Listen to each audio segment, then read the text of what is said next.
I'm Caroline Miller, the host for Just Read It. We're a book talk show program where writers from the Pacific Northwest talk about some of their favorite books from the New York Times bestseller list. And today I have two writers, Eric Shanower and Alan Rose. Now, Alan is the author of As If Death Summoned, and Eric is the author of Age of Bronze.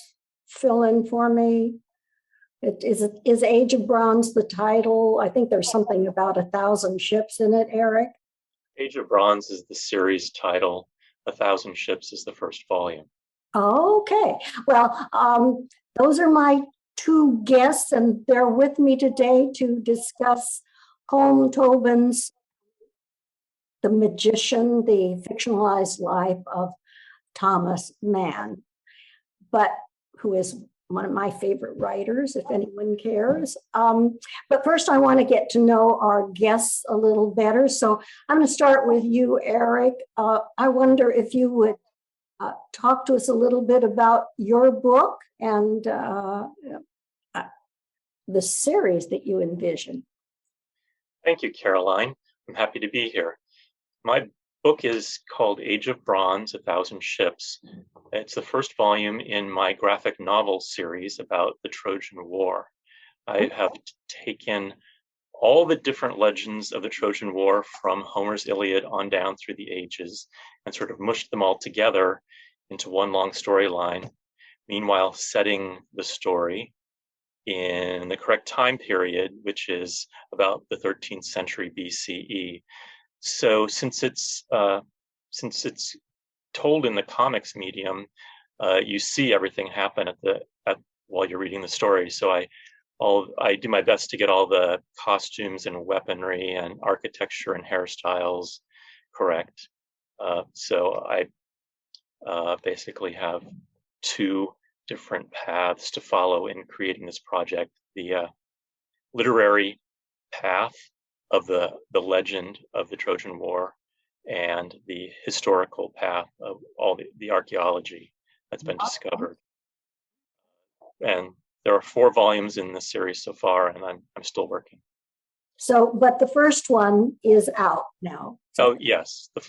There are 4 out. The first one is out. Okay. And how about you, Alan? As If Death Summoned? That sounds pretty ominous. What's your book? Yes, well, not as much as the Trojan War, but I think that probably every writer has a book within him or herself that they feel they really need to write. And As If Death Summoned is that book for me. It's about the AIDS epidemic in Portland during the 80s and the 90s. And it's a novel based upon my experience working at Cascade AIDS Project. When it received a national award, I really felt fulfilled and validated about the story. I tried to tell it to capture what it was like to live during the epidemic, but also to bring in a lot of humor, because there was a lot of humor at that time dealing with a rather very dangerous situation. Wow. Well, impressive, and congratulations on your award. Well, all right, gentlemen with credits of their own lofty efforts, let's turn to Colm Toibin's The Magician. Now, I am going to read this so I can get it right. I was going through the research of and previous interviews. Toibin says, a biography deals with the facts of a person's life so that the reader has a good look at the individual from the outside. And a fictionalized biography allows the author to select scenes of emotional intensity to take the reader inside the person's head. Now, I think I'll start with you, Alan. Did Tobin succeed? Did you feel you had some insights into Thomas Mann's life? I did. I studied Thomas Mann in German when I was in college, and so this was a delight to read his fictionalized biography. And although I think, unlike you, Caroline, probably many contemporary Americans are not that familiar with Thomas Mann's work. He's sort of fallen out of, not out of favor, but just hasn't been as well known. Probably most Americans know him because of Death in Venice, and Tonio Kruger, rather than the longer pieces like The Magic Mountain. Favorite book. Yeah, okay. For me, I think that even though Thomas Mann may not be as popular as he once was, like in the 50s, 60s, 70s here in America, this novel was really an important book for two main reasons for me. And that was one, how similar was the time that he was writing in the 20s and 30s in Germany and in Weimar, Germany, to our time with the rise of rather extreme right-wing politics. And secondly, how his repressed homosexuality really infused all of his major works. And so I hope that we can talk about those two aspects of this book. Well, it's your show, Alan. You can talk about whatever you want as long as it's legal. Okay, Eric, what's your take? Did you get some insight on Mann? And before that, I wanted to say, Alan, I'm so old that, Thomas Mann is part of my life. And I didn't realize he'd sort of fallen out of favor. How could a great writer like that do that? Well, never mind. Go ahead, Eric. What's your take on this fictionalized biography? Well, I felt that the author took us very well inside Thomas Mann's head and into his life. I am not a Thomas Mann scholar. I think I have read Death in Venice, but it was decades ago, so I really don't remember it. And that's basically my familiarity with his work. I have tried to read The Magic Mountain a couple times, but not recently. And I don't really have much familiarity with his work. So I came to this without knowing very much.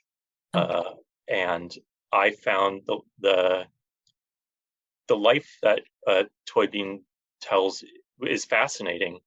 I did want to talk a little bit about, this book as a historical fiction, as opposed to a biography. And I don't know if I should go into that, start with that right now, or should I wait? I just want to caution you, Eric, when you talk about historical fiction, because Thomas Mann and I are pretty close. We're pretty close in generations, so it's hard to believe he has a historical perspective.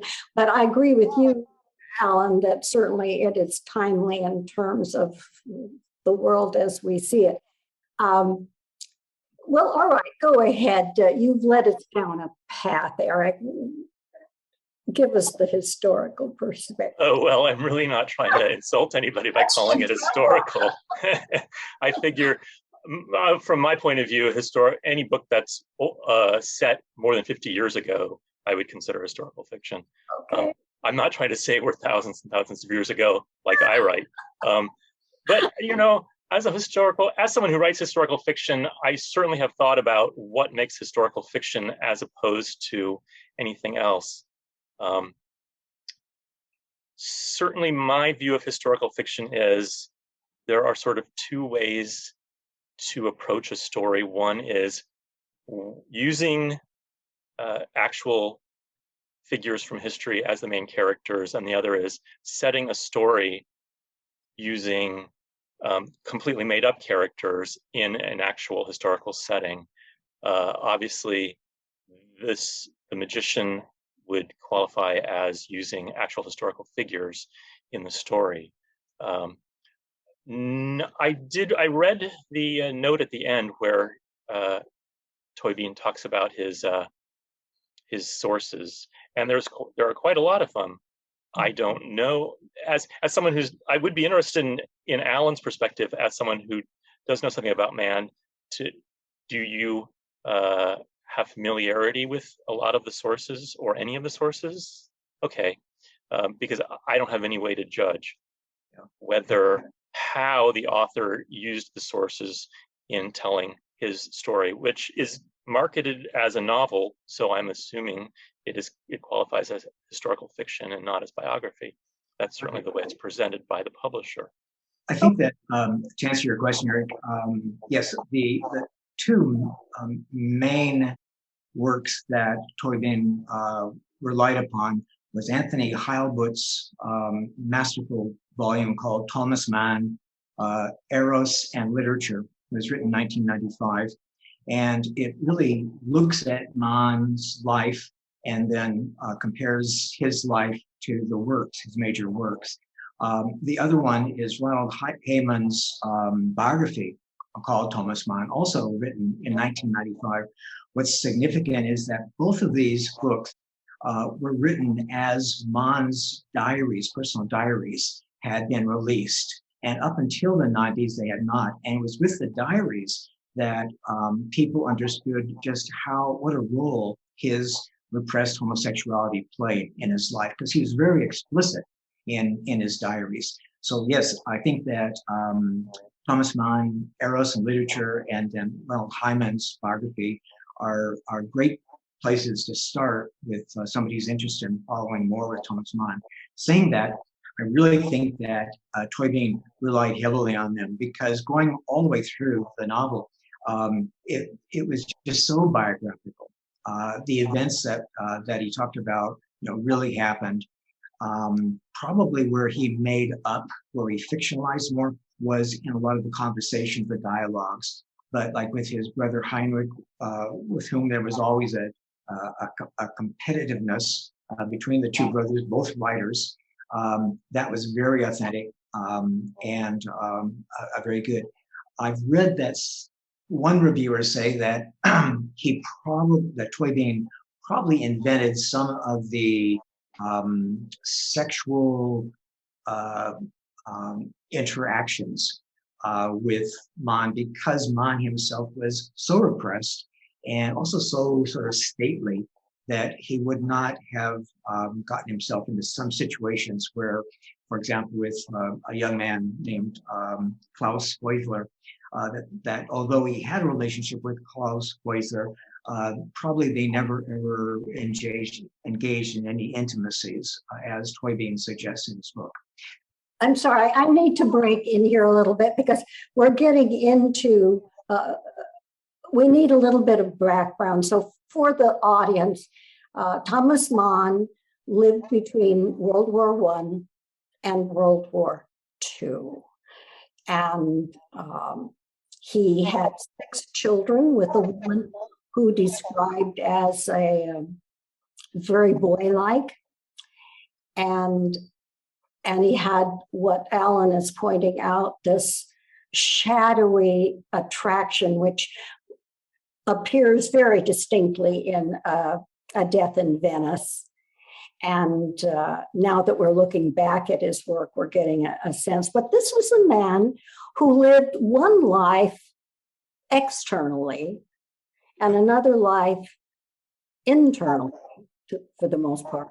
But his 6 children, would you agree with me, Alan? His 6 children lived freely. I mean, they lived the lives of sexually free people. They were very talented, and they fought with their father. So here was a man trying to live a conventional life in the most unconventional setting.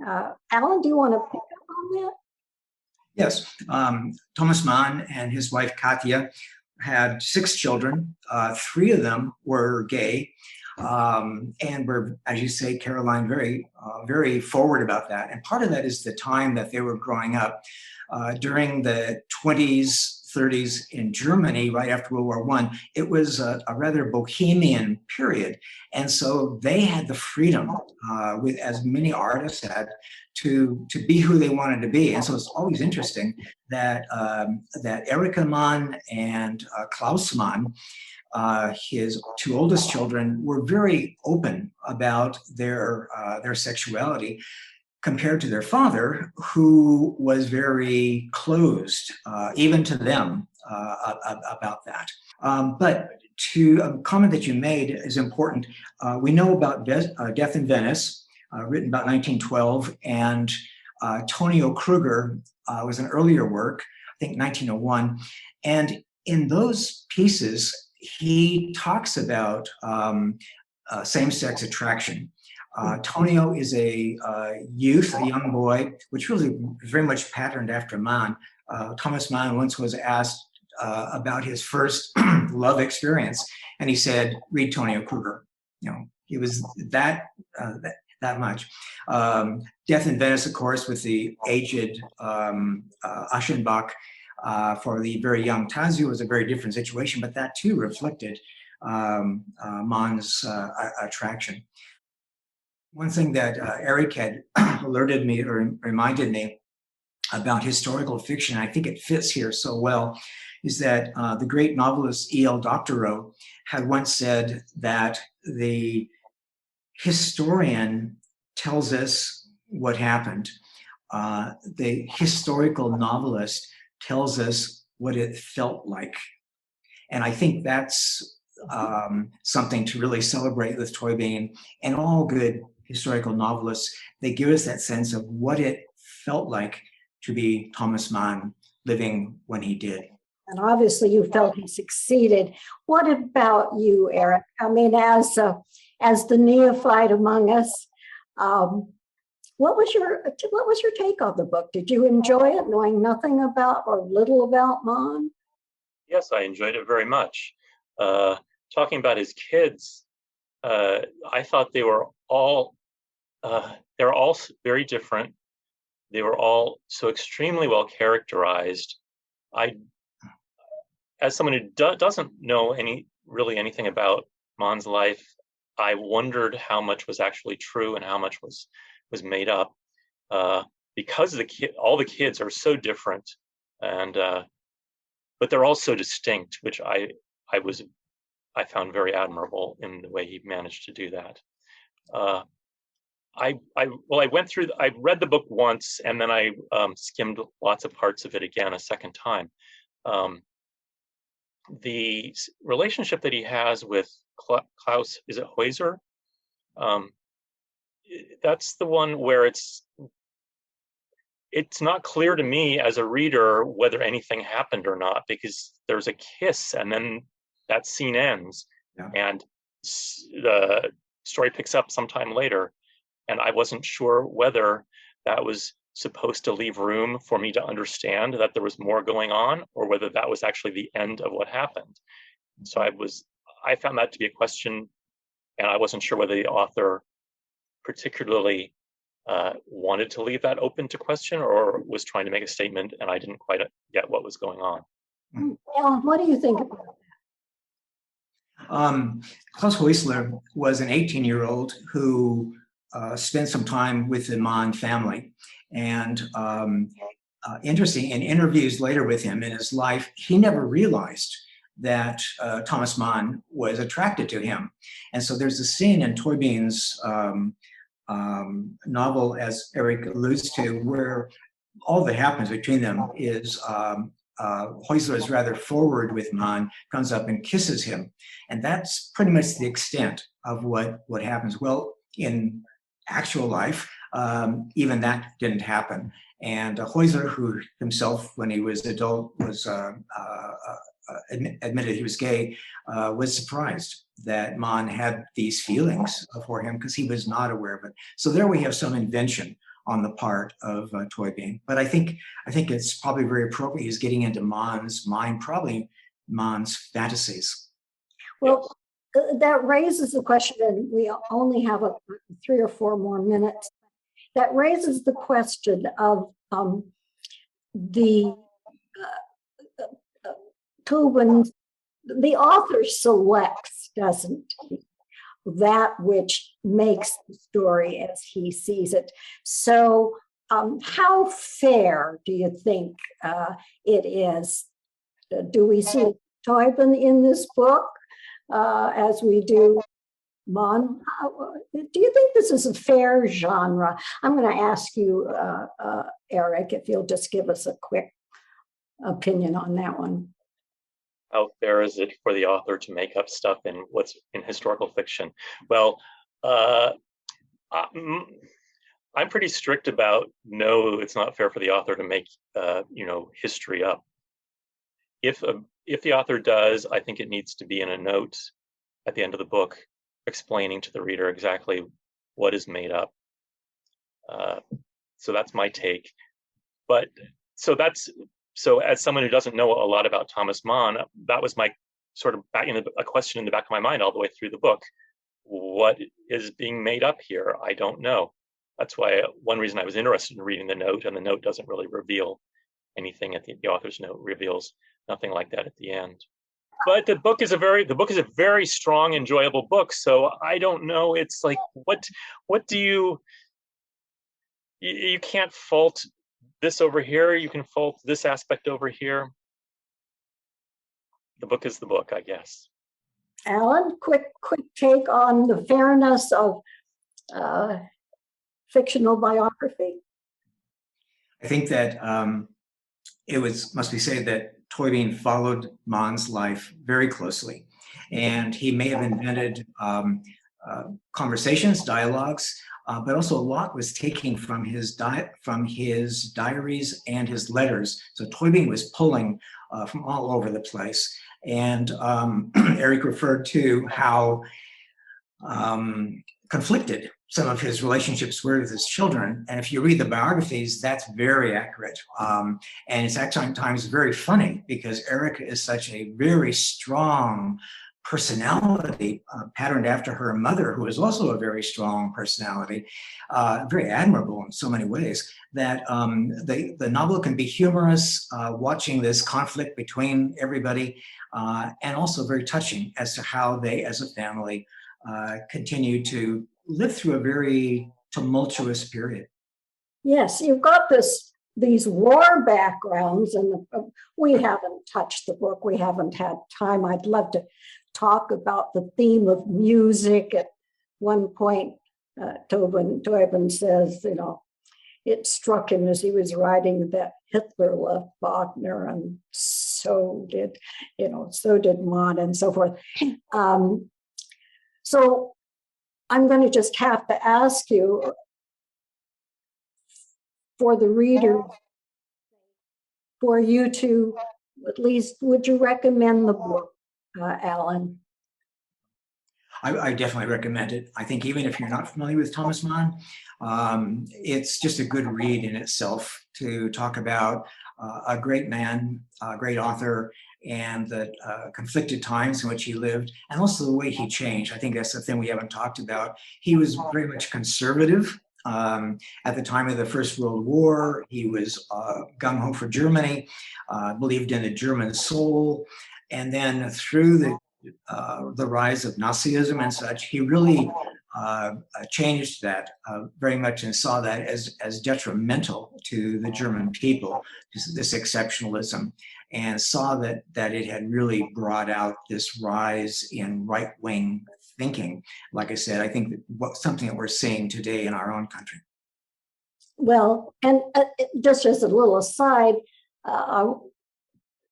Toibin was himself from a background of war with Ireland. That may have been, so there's a lot of threads here that it's hubris on my part to choose this.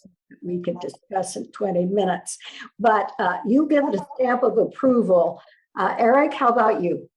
Oh, I give it a stamp of approval as well.